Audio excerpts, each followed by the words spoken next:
अम्मी,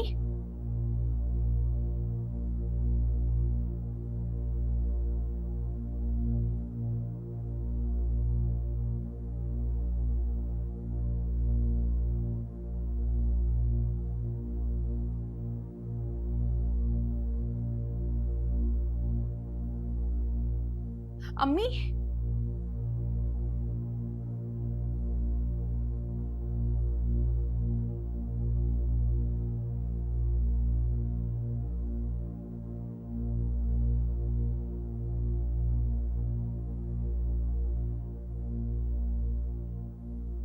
आपकी दुआ कबूल हो गई है।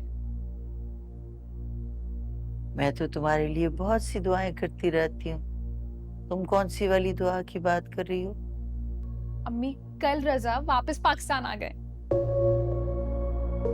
हम्म। क्या हूँ? आपको खुशी नहीं हुई?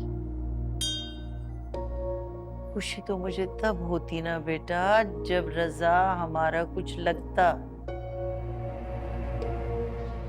क्या अम्मी? मैंने आपको इसीलिए कल रात नहीं बताई थी ये बात। आप सारा मूड खराब कर देती है मेरा। अच्छा, अब मेरी बातों से तुम्हारा मूड खराब हो जाता है? नहीं, अब ऐसी भी कोई बात नहीं है अम्मी। मैं तो चाहती हूँ कि मैं हर बात आपसे शेयर करूं। आप मेरे दिल की बात सुने और मुझे सपोर्ट करें। करती तो हूँ सपोर्ट। नहीं करती ना, आप मेरी फीलिंग्स ही नहीं समझ रही है। रजा कल वापस आ गए पाकिस्तान। अम्मी, मैं नहीं चाहती कि अब मैं उनको कहीं और जाने दूं।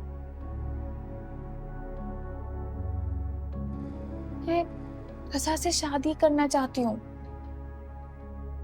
बेटा, शराब के पीछे भागने का कोई फायदा नहीं मेरा बच्चा।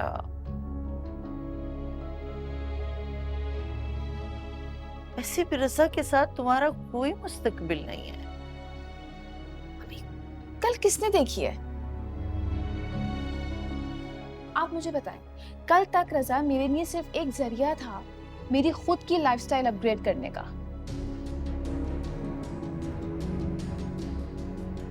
लेकिन अब वो मेरी जिद बन चुका है।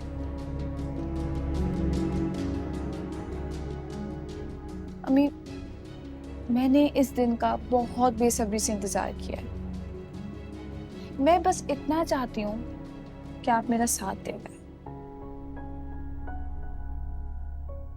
रजा तो मैं नहीं चाहता बेटा।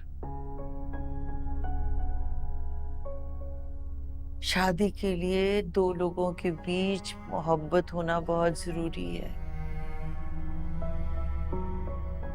जब उसके दिल में किसी दूसरी लड़की के लिए गुंजाइश ही नहीं है, तो फिर कोशिश ही क्यों करनी? मेरी बात सुनो, मैंने तुम्हारे लिए एक बहुत अच्छा लड़का देखा है। बहुत खानदानी, बहुत अच्छे अखलाक वाला, तुम्हारे मयार का है। अम्मी, मुझे किसी में नहीं, सिर्फ रजा में इंटरेस्ट है। ये बात आप क्यों नहीं समझ रही हैं?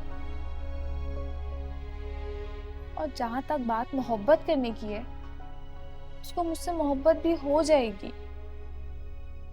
तुम बात ही नहीं समझ रही। तुम्हारी एक बेवकूफी की वजह से इतना अच्छा रिश्ता हाथ से निकल जाएगा। निकल जाने दें, मुझे कोई फर्क नहीं पड़ता इन बातों से। आप बस मुझे एक लास्ट चांस दे, प्लीज। एक आखिरी बार,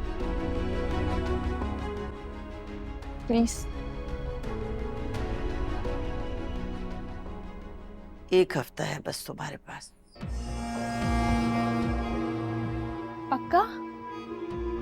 हम्म। Challenge accept.